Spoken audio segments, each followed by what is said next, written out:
जय हिंद। देखिए, सऊदी अरब ने एक अपना कानून को खत्म किया जिसका नाम है कफाला कानून। इससे भारत को बहुत ज़्यादा फायदा मिलने वाला है। और अभी हाल ही में फिलीपींस ने भारत से कोस्टल रडार को लिया। इन दोनों को समझते हैं। देखिए, भारत से हर साल लाखों मजदूर काम करने के लिए जो वर्कर्स होते हैं वो सऊदी अरब जाते हैं। सऊदी अरब के अलावा अन्य देशों में भी जाते हैं, ओमान, कतर, बहरीन, यूएई, यानी ये मिडिल ईस्ट में जाते हैं। खास करके वो गल्फ कंट्री में जाते हैं।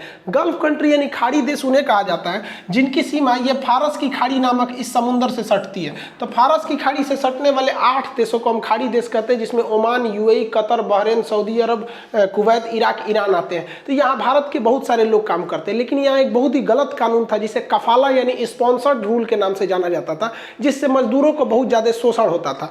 ये कफाला कानून क्या कहता था कि अगर आपको सऊदी अरब में जाना है काम करने के लिए तो आप डायरेक्ट नहीं जाएंगे, बल्कि वहाँ किसी कंपनी से आपका एक समझौता होगा। वो कंपनी क्या करती थी, आपका पासपोर्ट रख लेती थी, और आप जब वापस सोचेंगे उस कंपनी को छोड़ के वापस हम इंडिया आ जाए तो वो कंपनी को आप डायरेक्ट नहीं छोड़ सकते थे। एक लंबी प्रोसेस रहती थी। अगर कंपनी को लगेगा नहीं उसे वर्कर की जल्दी जरूरत है, हम इसे नहीं जाने दे, तो आपको नहीं भी जाने दे सकती। 6-6 महीने लगा देती थी। आपके घर में कोई इमरजेंसी हो, जल्दी आने नहीं देते थे सर।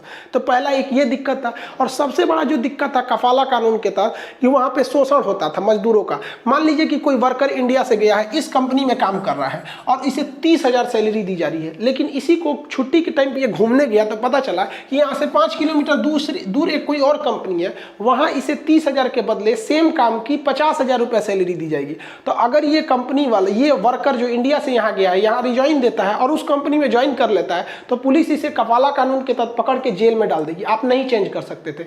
इसको चेंज करने के लिए आपको क्या करना रहता था, इस कंपनी से आपको रिजाइन देना पड़ेगा और वापस इंडिया आना पड़ेगा इस कंपनी को छोड़कर। इंडिया से आने के बाद फिर इस कंपनी में अप्लाई कीजिएगा, ये रिसीव करेगा, तब आप जा सकते हैं। इतना कॉम्प्लिकेटेड था ये। अभी क्या था कि मान लीजिए कोई जाना चाहता था इस कंपनी से छोड़ के इस कंपनी में, ताकि उसे 30 के बदले 50,000 रुपये मिले, तो यहाँ रिजाइन देता था ना, तो कंपनी वाले रिजाइन ही नहीं लेते थे, कहते नहीं जाने देंगे, तुम्हारा पासपोर्ट जमा कर लिए। तो बहुत ज़्यादा ये कफाला कानून गलत था। इसका खामियाजा खुद सऊदी अरब को भुगतना पड़ा था।